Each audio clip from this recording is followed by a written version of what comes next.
This ghastly state of things is what you call bunbury, I suppose.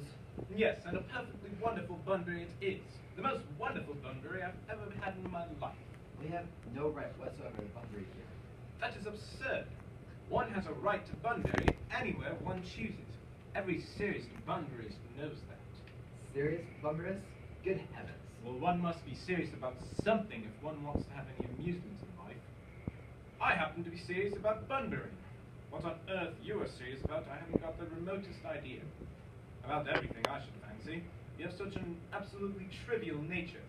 Well, the only small satisfaction I have in this whole of this wretched business is that your friend Bunbury is quite exploded. You won't be able to run down to the quencher quite so often as you used to, dear Algie. That's a very good thing, too. Your brother is a little off color, isn't he, dear Jack? You won't be able to disappear to London quite so frequently as your wicked custom was.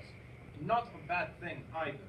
And as for your conduct towards Miss Cardew, I must say that your taking in a sweet, simple, innocent girl like that is quite inexcusable, say nothing of the fact that she is my ward. I can see no possible defense at all for your deceiving a brilliant, clever, thoroughly experienced lady like Miss Fairfax. Say nothing of the fact that she is my cousin. I want to be engaged to Gwendolyn. That is all. I love her. Well, I simply wanted to be engaged to Cecily. I adore her. There is certainly no chance of me marrying Miss Cardew. I don't think there is much likelihood, Jack, of you and Miss Fairfax being united. Well, that is no business of yours.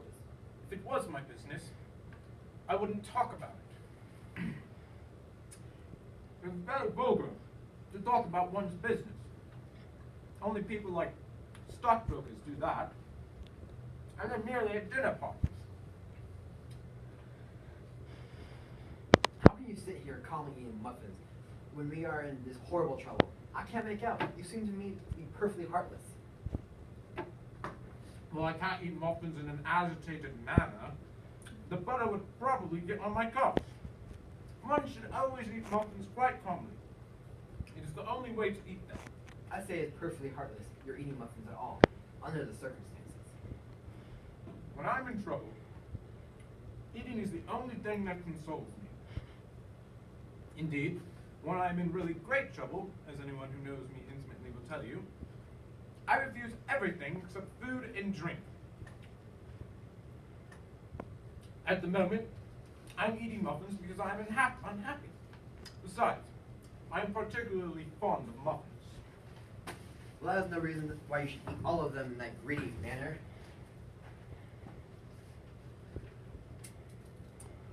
I wish you would have tea cake instead. I don't like tea cake. Good heavens, I suppose a man may eat his own muffins in his own garden. But you have just said it is perfectly heartless to eat muffins. I said it was perfectly heartless for you, under the circumstances. That is a very different thing. That may be, but the muffins are the same. Algie, how much goodness you would go. You can't possibly ask me to go without having some dinner. It's absurd. I never go without my dinner. No one does. Except vegetarians and people like that. Besides, I have just made arrangements with Dr. Chasuble to be christened at 5:45 under the name of Ernest. My dear fellow, the sooner you give up that nonsense, the better. I made arrangements this morning with Dr. Chasuble to christen myself at 5:30. I actually will take the name of Ernest. Gwendolyn would wish it. We can't both be christened Ernest. It's absurd. Besides, I have a perfect right to be christened if I like. There's no evidence that I've ever been christened by anybody. I actually think it extremely probable I never was. And so does Dr. Chasuble. It's extremely different in your case.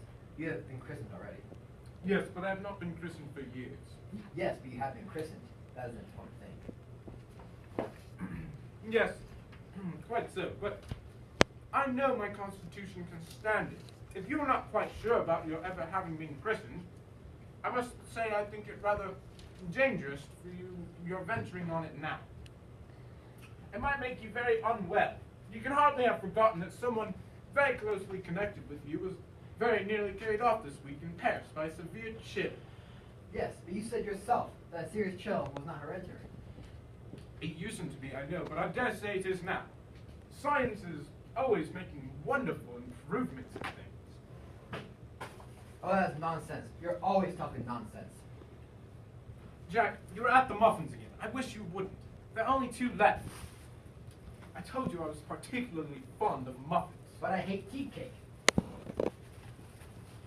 Why on earth, then, do you allow tea cake to be served up for your guests?